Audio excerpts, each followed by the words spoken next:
अब हो रही है रिकॉर्डिंग, चालू हो गई बेटा? यस सर, हो गई। ठीक है, तो देखो क्या बोल रहा है, number of arrangement of 4 boys, तो NP4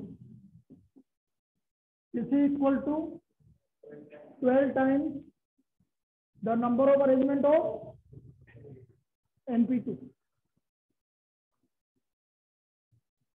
अब NP4 है तो n को 4 टाइम रिड्यूस कर दो, n-1 n-3 equal to 12 n into n-1। अब n-2 n-3 इसको भी 2 लगातार नंबर में कर दो,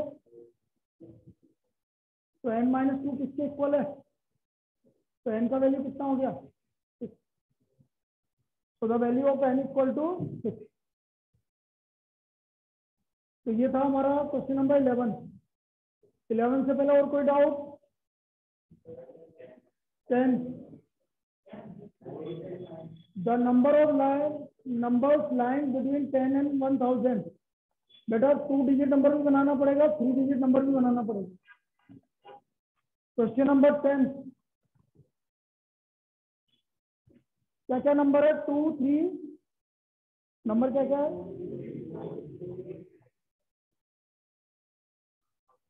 अब 2 डिजिट नंबर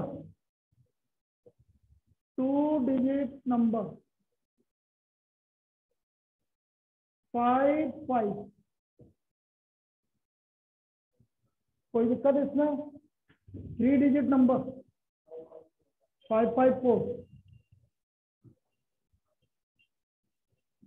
5 5 4 100। तो टोटल कितना हो गया 125। कोई दिक्कत इसमें? चलिए 10 तक और कोई डाउट? 5 भी ऑनलाइन बेटा 10 से 1000 है। अब 10 से 1000 में 2 डिजिट नंबर भी आ रहा है, 3 डिजिट नंबर भी आना है, तो 2 केस तो बनेंगे इसमें। मतलब 100 से 1000 वाला, तो 100 से 1000 में तो एक ही डिजिट 2 डिजिट 3 डिजिट ही तो बनेगा। 100 से 1000 के बीच में एक 3 डिजिट नंबर ही तो आएगा बेटा, एक ही तो केस आएगा, 2 क्यों आएंगे? यदि वो 10 से 1000 बोलता है तो फिर 2 केस था, 100 से 1000 तो एक ही केस आएगा। चलिए 11 तक और कोई डाउट? 8th वाला बेटा एक्स और वाई कितनी वैकेंट सीट है? 6। अब 6 वैकेंट सीट है, ये 6 जगह खाली है। एक्स और वाई एंटर किया, एक्स को कितनी तरीके से बैठ सकता है 6 और वाई 6 into 5 30। चलिए और कोई?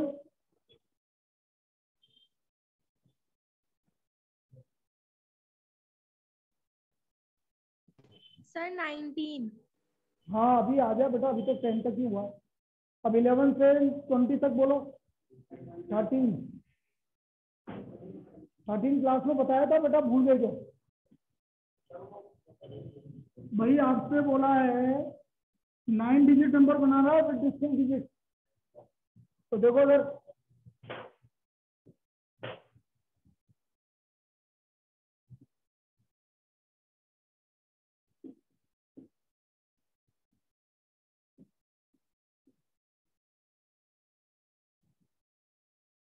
ये 9 डिजिट है। अब आपके पास टोटल अवेलेबल डिजिट है 10, 0 से लेकर 9 तक। पहली जगह पर आप 0 नहीं रख सकते। अब कितने अवेलेबल डिजिट बची है आपके पास?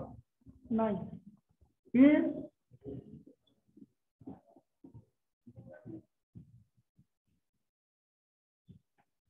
ऐसी चल रहा है 998765432। तो कितना आया 9 into 9? वो कहाँ गई, वो उस दिन हुआ था वो कहाँ गई? अच्छा ऑनलाइन है क्या? किसके वो उस दिन तबीयत खराब हुई थी? मैगना 876542। तो बेटा इसको मैं 9 फैक्टोरियल लिख सकता हूँ, तो 9 into 9 फैक्टोरियल। क्लियर है? चलिए 13 के बाद 15। बेटा 15 में क्या बोला है समझिए।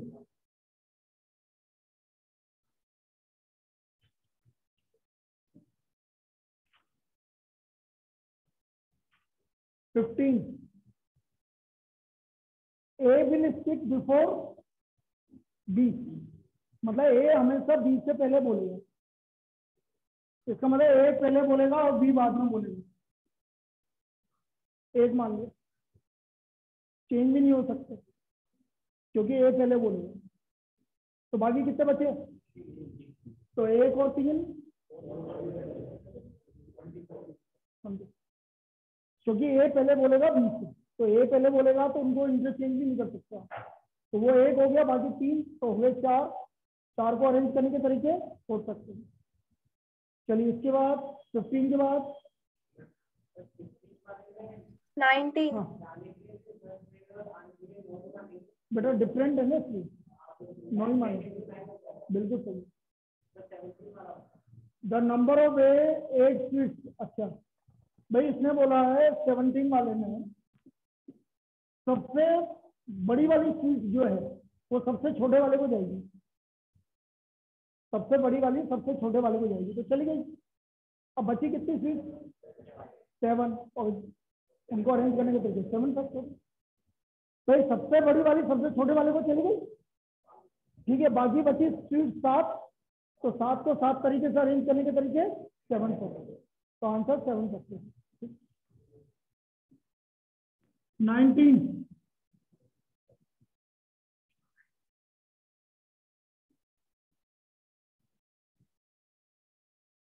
द टोटल नंबर, हाँ ये देखो भाई आपके पास 6 प्लस है और कितना माइनस है? माइनस यहाँ आएंगे, मैंने बताया था ना एक प्रॉब्लम इसी तरह का। सब सही है आंसर, भावना को समझ। अब उसमें क्या है देखते 6 प्लस है, जगह 7 है, 7 में कोई भी 4 जगह पे कौन अरेंज हो सकता है? माइनस, बाकी 6 फैक्टर। अब मुझे एक चीज बता इस प्लस और इस प्लस में क्या डिफरेंस है? अरे ये जितने भी प्लस लिखे हुए इनमें डिफरेंस क्या है? सब एक जैसे और सारे माइनस भी एक जैसे, तो जो एक जैसे होते हैं उसके लिए क्या करते हैं? डिवाइड बाय, ये लफड़ा है क्योंकि सारे 6 प्लस एक जैसे हैं, सारे 4 माइनस एक जैसे हैं। अब एक जैसे हैं तो अपन में क्या होगा? डिवाइड होगा, तो इसलिए वो डिवाइड होगा। तो 6 फैक्टोरियल से 6 फैक्टोरियल डिवाइड हो गया और इसको सोल्व कर लिया।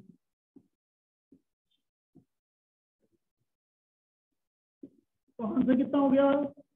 30। क्लियर? ये इसका सोल्यूशन।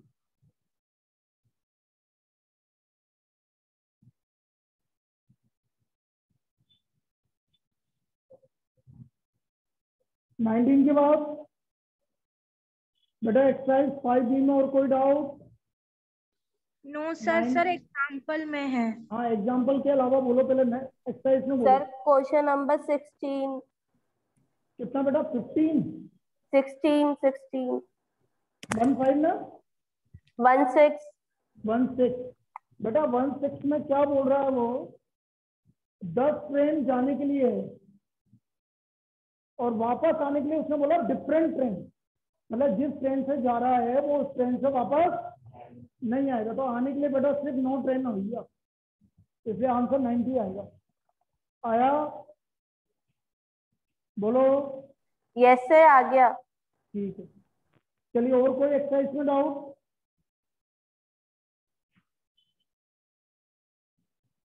अब एग्जाम्पल पे आ जाओ, बोलिए पहले एग्जाम्पल नंबर 10।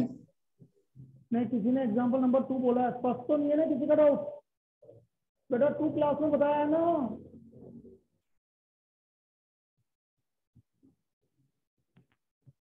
क्या बोल रहा बेटा 2? बोलो। हाँ बेटा किसने पूछा? बोल, तू क्या बोल रहा है? हाँ इन बुक्स आ रहे हैं सब्जेक्ट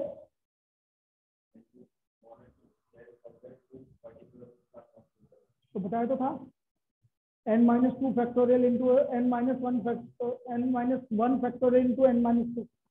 भाई उसने बोला कि n बुक को अरेंज करने के तरीके n फैक्टोरियल पहला था। अब उसने बोला दो पर्टिकुलर बुक कभी भी एक साथ नहीं आनी थी, तो हम क्या करेंगे, पहले वो केस निकालेंगे जिसमें दो पर्टिकुलर बुक एक साथ आ रही है। ये भी दो पर्टिकुलर बुक एक साथ, इसको एक मान लिया, बाकी कितने बचे, तो टोटल कितनी हो गई, इनको अरेंज करने के तरीके इंटू 2 फैक्टर। ये आपको है दो बुक को स्पेशल केस में अरेंज करने के। अब never occurs together, never occurs together, इसके लिए इसमें से इसको माइनस कर देंगे, n factorial minus n-1 factorial multiplied by 2 factorial को क्या बोल दो, n into n-1 factorial minus n-1 factorial into 2।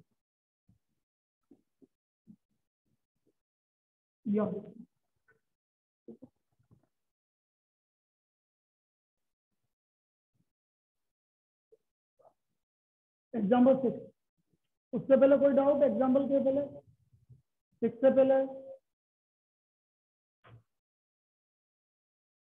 6, find the total number of greater than 2000। इसमें क्या दिक्कत है, ये तो आ जाना चाहिए। देखो 2000 से ज्यादा 4 डिजिट बोला है क्या, नहीं बोला तो बता निकलेगा, इसका मतलब 4 और 5 दोनों निकलेंगे, वही तो चेक करना था। अब देखो 2000 से ज्यादा 4 डिजिट नंबर, तो यहाँ पर क्या क्या आ सकता है, 2 3, फिर बचे कितने, 4 3 2, 96, और 5 डिजिट नंबर, इसमें कोई कंडीशन नहीं है आपकी।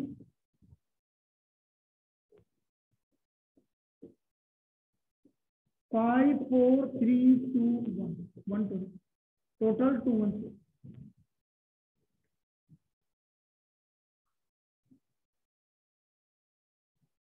यस, इसके बाद एग्जांपल, बस और कोई डाउट नहीं है सर 10 वाला।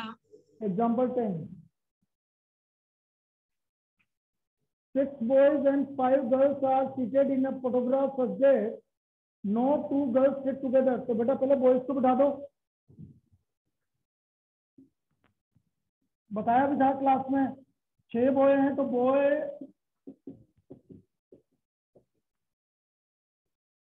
कितनी जगह, 1 2 3 4 5 6 7, इन जगह पर गर्ल्स बैठेंगी तो कभी भी एक साथ नहीं बैठेंगी। अब कितनी गर्ल्स हैं, कितनी गर्ल्स हैं, 5, 5। तो 7p5 इंटू 6 फैक्टोरियल, ये इसका आंसर है बेटा। सर इस बुक में इसने 5 फैक्टोरियल ही कर रखा है बस। अरे कहाँ कर रखा है बेटा, नीचे देख तो सही आराम से, क्या बात कर रही है, थोड़ा भावनाओं को नीचे देख, लास्ट में ऐसे कैसे गलत कर देगा वो। मुझे थोड़ी इसकी गलतियां हैं, लेकिन इसकी भी गलतियां नहीं है। ये 7p5 की वजह निकाल, अच्छा 5 फैक्टोरियल कर रखा है, वो ये बोल रही है कि तू 1 सेकंड रुक, अरे तू तो आंसर निकाल यार, इतना कितना हुआ इंटू 720, ये बताना कितना रहा। सर उसमें नो गर्ल्स के साथ नो बॉयज भी सिट टुगेदर लिखा हुआ है। अच्छा ऐसा लिखा हुआ है क्या, ओहो सॉरी, मैंने पढ़ा नहीं, देखो सॉरी, मैंने सिर्फ यही पढ़ा था कि नोट 2 गर्ल्स सिट टुगेदर, मैंने ये नहीं पढ़ा नोट 2 बॉयज सिट टुगेदर। तो फिर तो बेटा एक ही केस है, समझ में आया बेटा क्या बोल रहा है, मैंने वो नहीं पढ़ा था, मैंने सिर्फ ये पढ़ा था नोट 2 गर्ल्स सिट टुगेदर, लेकिन आगे उसने बताया अभी मुझे कि उसमें एक और वर्ड लिखा हुआ नोट 2 बॉयज सिट टुगेदर, तो फिर डिफरेंट आएगा। फिर क्या होगा, बोए बोए बोए बोए बोए, इसका मतलब सिर्फ गर्ल्स यहाँ बैठ सकती है, तभी कोई 2 बॉय एक साथ नहीं आएंगे, क्योंकि 5 गर्ल्स हैं, बीच में बैठेंगी तो कोई भी 2 बॉयज एक साथ नहीं। अब केस अलग हो गया बेटा, प्लीज मेरी गलती है, मैंने पढ़ा नहीं पूरा क्वेश्चन, ठीक है। तो ये हो गया आपका 6 फैक्टोरियल इंटू 5 फैक्टोरियल। कितना हुआ ये? अब बोलो ये कितना आ रहा? 8640 नहीं आ रहा बेटा, अब बोल बोल बेटा। हाँ सर आ गया। हाँ वो मैंने पढ़ा नहीं ना, नो टू बोल्स टुगेदर, इसलिए गड़बड़ हो गई। चलिए और कोई डाउट? बस चलो, अभी तो बहुत टाइम है इसका मतलब अपने पास। चालू करो कॉम्बिनेशन। सर हाँ बेटा बोल।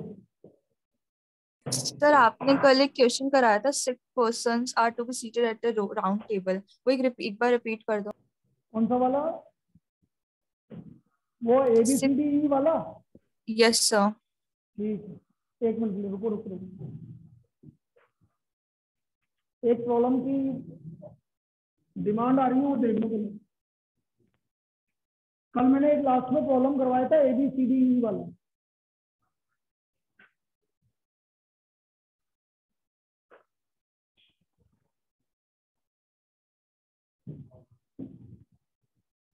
उसमें हमने क्या बोला था? देखो पहली कंडीशन क्या थी कि एक के राइट में B या C बैठे, और दूसरी कंडीशन थी B के राइट में C या D बैठे, और 5 जने थे ABCDE, F भी था, F 6 जने थे, इनको हमें बिठाना। अब देखो एक के राइट में मेरे को एक केस लेना पड़ेगा, या तो एक के राइट में पहले B लेना पड़ेगा, या एक के राइट में तो पहला केस पर एक के राइट। और राइट का क्या मतलब बोला था मैंने कल? Anti clock. तो देखो ये A है, A के राइट में B, ये वाला केस लिया मैंने, और B के राइट में मैं दोनों केस एक साथ ले सकता हूँ, तो या तो C बैठेगा या दोनों में से एक ही बैठेगा। अब कितने जने बैठ गए? 3 ही बैठे हैं, इनको फिक्स कर दिया। तो बाकी कितने जने हो गए? इन 3 को अरेंज करने के तरीके, लेकिन ये दोनों अपनी जगह, ये या तो C आएगा या तो 6 × 12, ये 12 केस हो गया भाई, जब एक के राइट में B बैठ गए। इसमें कोई डाउट? बेटा किसने पूछा था ऑनलाइन? इसमें कोई डाउट? No sir. अब दूसरा केस, एक के राइट में B तो बैठ गया, अब C बिठाना, तो एक के राइट में C बैठ गया। अब B के राइट में कौन बैठेगा भाई? C तो बैठ नहीं सकता, D बैठ गया, ये B के राइट में D बैठ गया। अब बचे कितने हैं? 2। अब आपके पास टोटल 4 जने हो गए, 1 2 3 4, इनको अरेंज नहीं कर सकते, किसी एक को फिक्स करना पड़ेगा। मैंने इसको फिक्स, किसी को भी कर दो, इसको कर दिया मैंने। तो कितने जने हो गए? अब 4 काम हो गए, ये तो अरेंज होंगे नहीं, 3 ही है। तो टोटल वेज कितना हो गया बेटा? 12 + 6 = 80। क्या आया समझ में? बोलो। Yes sir. चलिए ये था भाई जो कल करवाया था।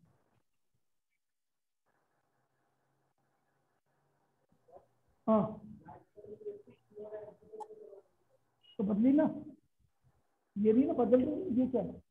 6 इसलिए आया क्योंकि ये इसको एक माना था ना, ये दूसरा, ये तीसरा, तो ये तीनों अपनी जगह चेंज करते रहे। 3 फैक्टोरियल, 3 फैक्टोरियल उसके लिए तो है भाई। जैसे ये ऐसे 1 2 3, तो 3 जनों को अपनी जगह चेंज करने के तरीके कितना होंगे? 3 फैक्टोरियल, इसलिए 3 फैक्टोरियल आ गया। देखिए भाई combination, combination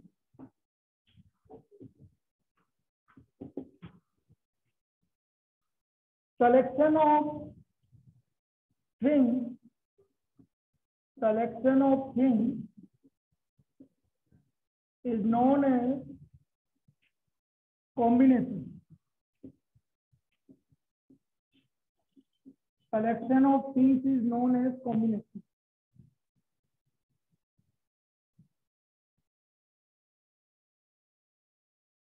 Selecting our things, selecting our things out of n things This is equal to NCR. Selecting R things out of N things. This is given by NCR. NCR बोल लो या CN, R बोल लो. Now NCR is equal to N factorial, R factorial, N minus R factorial.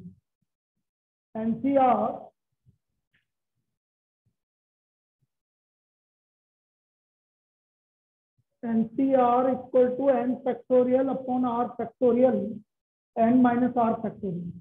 Obviously R की value क्या होगी? 0 से ज्यादा और N से कम.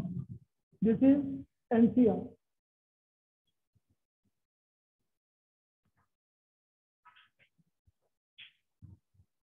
फॉर एग्जाम्पल मैंने आपको बोला कि 10 में से 3 चीजों को सिलेक्ट करना है. 10C3. अब 10C3 को मैं क्या लिखूंगा? देखो 10 फैक्टोरियल, 3 फैक्टोरियल और 10 माइनस 3. तो 10, 9, 8, 7. 3 factorial multiplied by 7 factorial. 7 factorial से 7 फैक्टोरियल क्या हो गया? और 3 फैक्टोरियल की वैल्यू 6.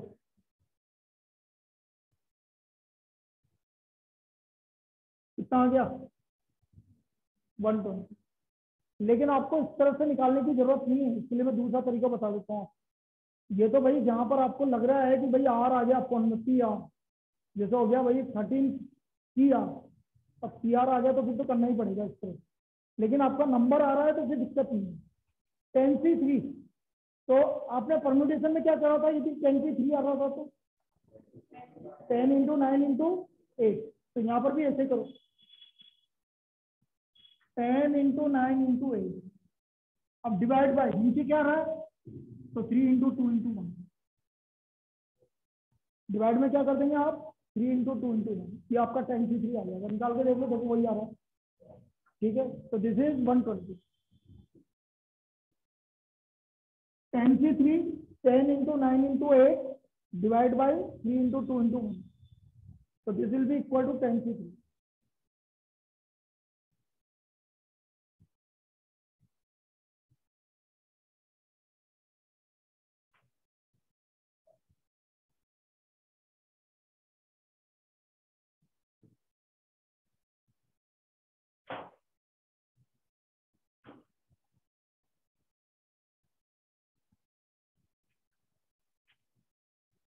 एक और एग्जांपल लेके देख लो. 12C4 क्या बोलोगे? 12, 11, 10, 9, 4, 3, 2, 1.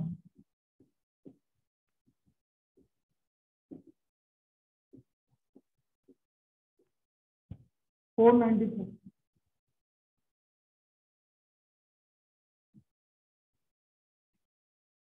ये आपका 12C4.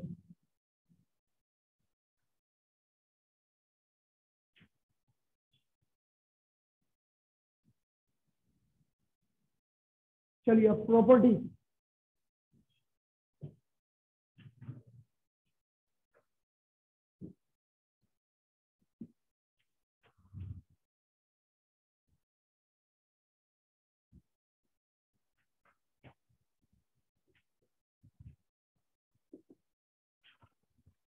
First property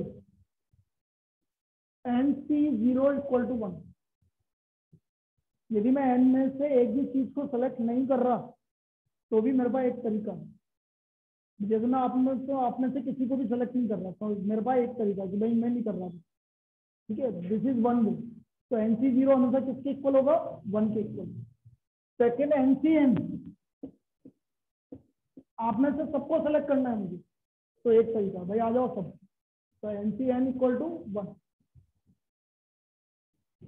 third NC1, बताओ n में से एक जने को सेलेक्ट करना है तो कितने तरीके आएंगे? n. अरे भाई जैसे ये 5-6 जने हैं, इनमें से एक को सेलेक्ट करना है, या तो इसको करूंगा या इनको करूंगा या इनको करूंगा या इनको करूंगा. तो कितने तरीके आ गए?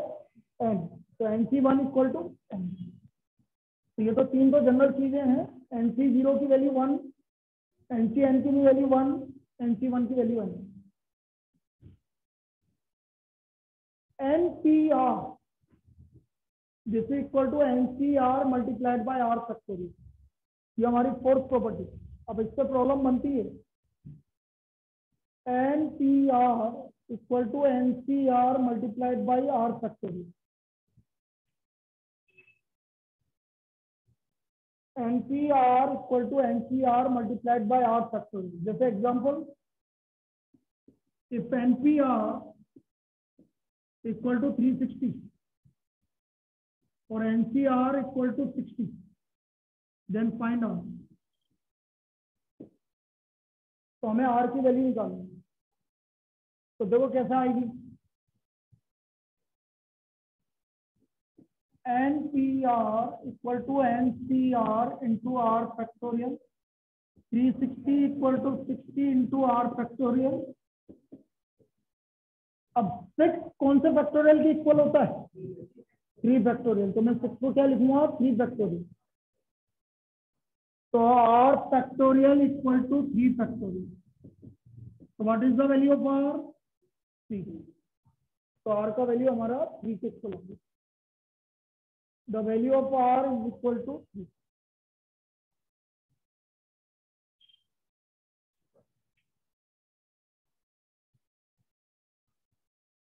इस तरह से हमारी फोर्थ प्रॉपर्टी लगी।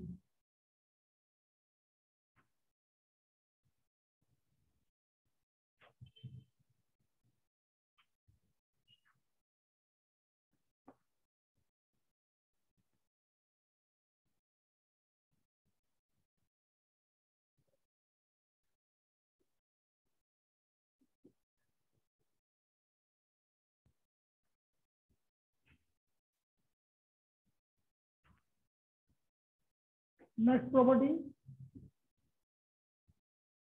NCR equal to NCN minus R।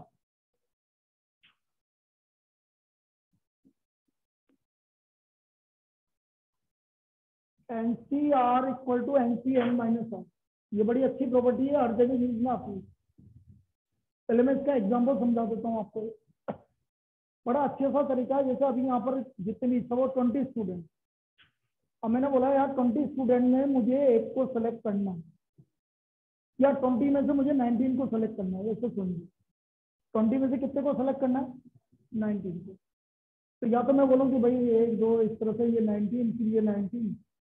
अब इसका उल्टा सोचो कि यार ये तो मुझे 19 को सेलेक्ट करना है, तो जिसको सेलेक्ट नहीं करना है उसको बाहर निकाल दो, अपना 19 सेलेक्ट होगा। तो बात तो बराबर ही हुई ना।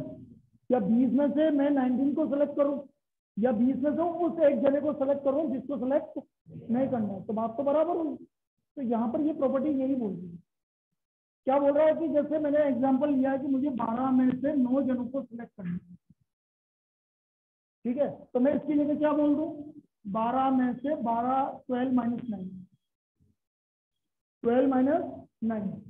तो 12 माइनस 9 कितना होता है बेटा? इसका मतलब 12C9 और 12C3 की वैल्यू हमेशा क्या आएगी? सेम आएगी। 12C9 और 12C3 की वैल्यू हमेशा सेम आएगी, चाहे आप निकाल के देखो। 12C9 is always equal to 12C3। ठीक, तो आप वैल्यू निकालोगे तो दोनों सेम आएगी। तो ये प्रॉपर्टी बोल रही है NCR equal to NCN minus. जैसे एक और एग्जांपल लिया मैंने बोला 16C11, तो मैं इसको क्या लिख सकता हूँ? 16C, तो 16C। ठीक है, ये प्रॉपर्टी क्लियर है? लिखिए। अब इसमें प्रॉब्लम कैसे बनती है वो बता रहे।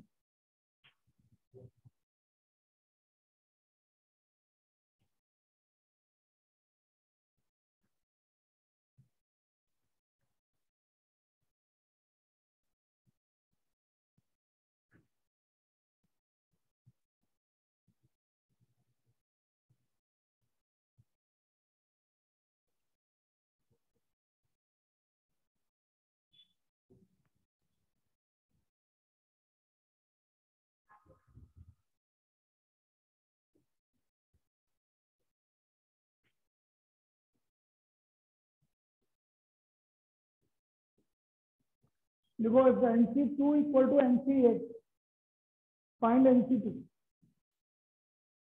यदि NC2 NC8 के इक्वल है तो हमें NC2 की वैल्यू निकालनी है।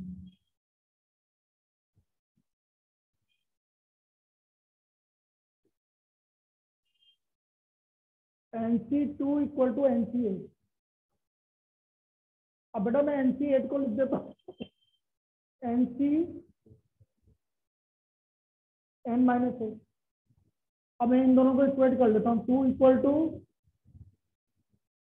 तो n इक्वल टू कितना हो गया 10। तो देयरफॉर 10C2, NC2 मतलब 10C2।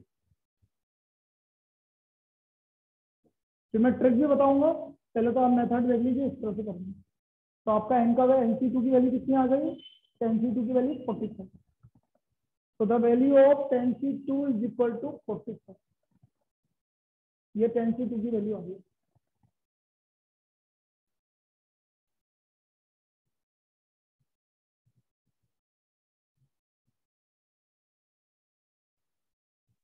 अब देखो ट्रिक क्या है, यदि ये दोनों वैल्यू सेम आ रही है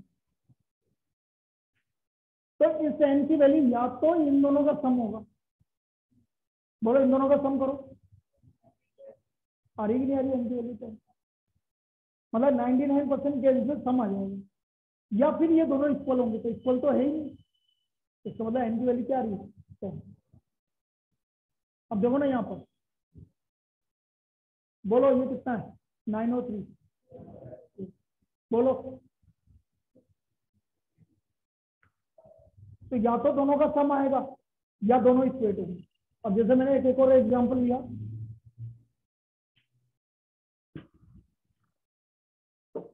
if 16CR is equal to 16 3R minus 4। अब ऐसा बोल दिया भाई। अब देखो भाई, या तो मैंने क्या बोला, इन दोनों का सम इक्वल आएगा। देखो बोलो आर का वैल्यू कितना आ रहा है 5। आर का वैल्यू कितना आ रहा है 5। या फिर ये दोनों इक्वेट होंगे।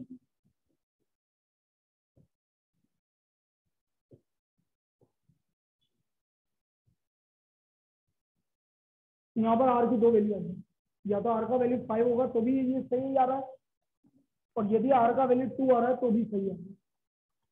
समझो ये इस वाली प्रॉब्लम। मैंने क्या बोला, 16CR equal to 16C 3R minus 4। हमने दो केस बोले, या तो दोनों का सम किसके इक्वल होगा 16 के इक्वल होगा। तो करो भाई, R plus 3R minus 4 equal to 16। 4R equal to कितना, तो R इक्वल टू, अब 5 रख के देखो, यहाँ पर 5 आ रहा है, यहाँ पर 11 आ रहा है, तो सही है, कोई दिक्कत नहीं। अब या ये दोनों आपस में क्या होंगे, इक्वल होंगे। करो भाई, R equal to 3R minus 4, तो 2R इक्वल टू कितना हो गया 4। तो R इक्वल टू, इधर 2 रखो इधर भी 2 रखो, दोनों सेम आ रहे हैं नहीं आ रहे। इसका मतलब इस केस में R की वैल्यू 2 होगी। एक तो क्या होगी 5 भी होगी और 2 भी होगी, ये दो वैल्यू आएगी। समझ में आया? इस तरह की प्रॉब्लम बन सकती है। वो बोलेगा ए, आंसर ऑप्शन देगा ए, आर की वैल्यू 5, बी देगा 2, सी बोलेगा आपका 7, डी बोलेगा बोथ ए एंड बी। अब अभी इसी तरह से मेरी बात आई थी कि सर ये वाला सही तो है, क्या दिक्कत आ रही है?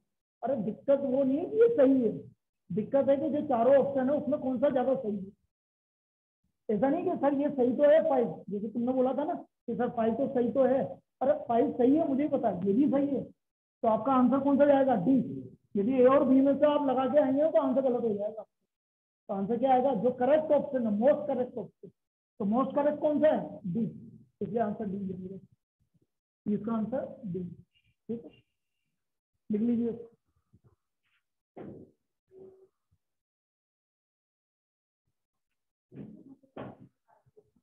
बिल्कुल निकाल के देखना पड़ेगा, तो सब तरफ से चेक करेगा आपको कि भाई ऐसे भी देखो, ऐसे भी देखो, सब तरफ से देखो, तो ठीक है।